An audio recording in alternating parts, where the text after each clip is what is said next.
Let's face it, the iPhone ruined smartphones. This year it seems like the pricing wars in smartphone land have come to a head. In a few days, Samsung will release the S20 line, and with it, we will see the entire S line from Samsung crest the $1,000 price point.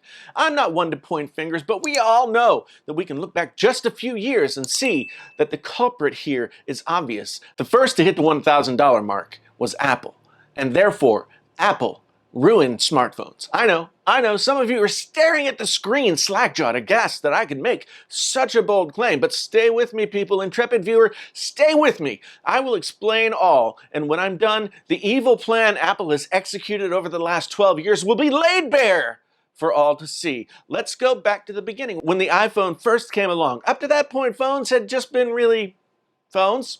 They were a utility, not a fashion accessory. With BlackBerry and others, you could send emails and do other basic productivity stuff. The Palm Pilot, which wasn't really a phone, but anyway, had been an early glimpse into the potential of electronic devices playing a larger role in our lives. But it wasn't until the first iPhone hit the market that the real shift started. My last phone, before getting into all these smartphones, was this Samsung flip phone, which I don't think had anything more than a model number. There's no name on it or anything like that. It's made out of metal, and generally more sturdy than the Moto Razr it competed with. Here's what I remember about using it.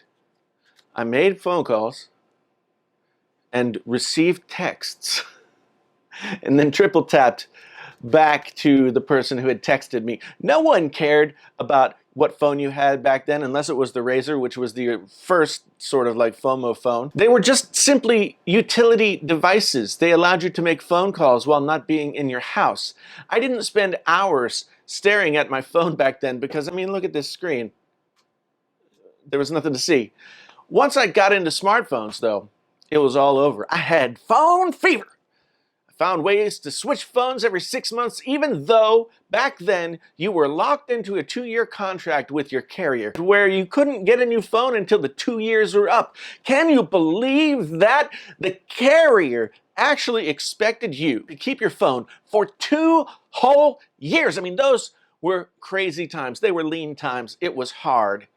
As the years went on, smartphone prices continued to rise. Apple, of course, was the first, as I said before, to crest that $1,000 mark, and Samsung had always been competitive in price from year to year, but in 2017, Apple released that iPhone X starting at that $999 price point, and suddenly, Samsung phones seemed like maybe they were a bargain. The iPhone X did bring Face ID and several other things that made the iPhone experience better. It brought an OLED screen, which, yes, I know, Samsung and others had already had OLED screens. Yes, Samsung's highest-end S phones had always been expensive, and they crossed the $1,000 line not much longer after the iPhone X. In 2018, actually, I praised the Galaxy Note 9 for being a top-of-the-line spec phone that stayed below $1,000, or at least right at $1,000. But even then, Samsung continued to offer versions of their high-end S line that stayed well below $1,000. Last year, both the S10e and the S10 were below that line. And the S10 Plus was $999. In 2020, we're in bizarro Samsung world where the S20 starts at $999, and that's the smallest one. And then you go up to the S20 Plus for $1199, and then you go up to a heart-palpitating S20 Ultra at $1,400.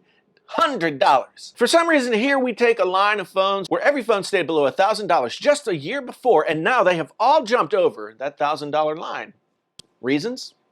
To add insult to injury, the S20 line doesn't even offer the same features across the board in the way that iPhones do with their top-tier phones. If you want all the bells and whistles, this year the S20 and the S20 Plus are not really options. The only phone that has all the newest, fanciest toys is the Ultra. So Samsung is using the upsell to encourage people to buy the most expensive phone. Now this is eerily similar to going to a car dealership and talking to a car salesman. But yeah, it's Apple's fault.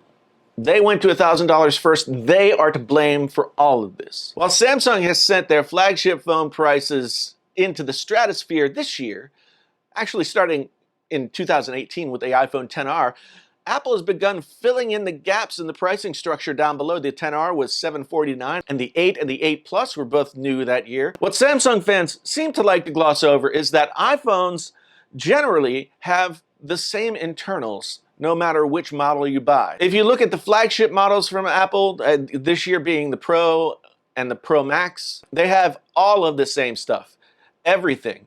And the smaller one starts at $1,000 and the bigger one starts at $1099. Here's where a lot of people like to point out that iPhones start out with a measly 64 gigabytes of storage, while Samsung doubles or even triples that amount in their phones from the start. That was awesome when the phones cost less than the iPhones, but now they've reached price parity.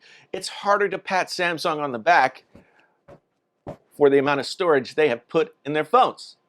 I've used the lowest tier storage on almost every iPhone I've ever bought, and I've never had a problem with running out of storage. And I am definitely what you might call a power user. The irony here is that several years back, we actually needed all this storage because there were no on-demand streaming services for video or music or anything like that. So if we wanted to hear our favorite tunes, we had to load them onto our phones. I mean, it was terrible. It was just awful. Now, very few people carry any kind of media on their phones. Everything that you could want is available without taking up any space on your phone except for the app, but storage capacities have ballooned to 256, 512 gigabytes, with expandability up to 2 terabytes.